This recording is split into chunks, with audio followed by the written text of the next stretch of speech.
এই রেসিপিটা বাঙালির খুব পছন্দের একটা রেসিপি। বিভিন্ন অনুষ্ঠান বাড়িতে এর স্বাদ এত কেন টেস্টি হয় জেনে নিন এই ভিডিওতে। আজকে আমাদের রেসিপি এঁচোড় চিংড়ি। প্রথম চিংড়িগুলোকে বেছে নিয়ে নুন আর হলুদ দিয়ে মাখিয়ে ভেজে নেব।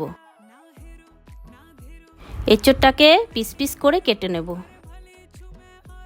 এঁচোড়টাকে হলুদ দিয়ে গরম জলে সেদ্ধ করে নেব। এরপর একটা কড়াইতে পিস করা আলুগুলোকে ভেজে নেব।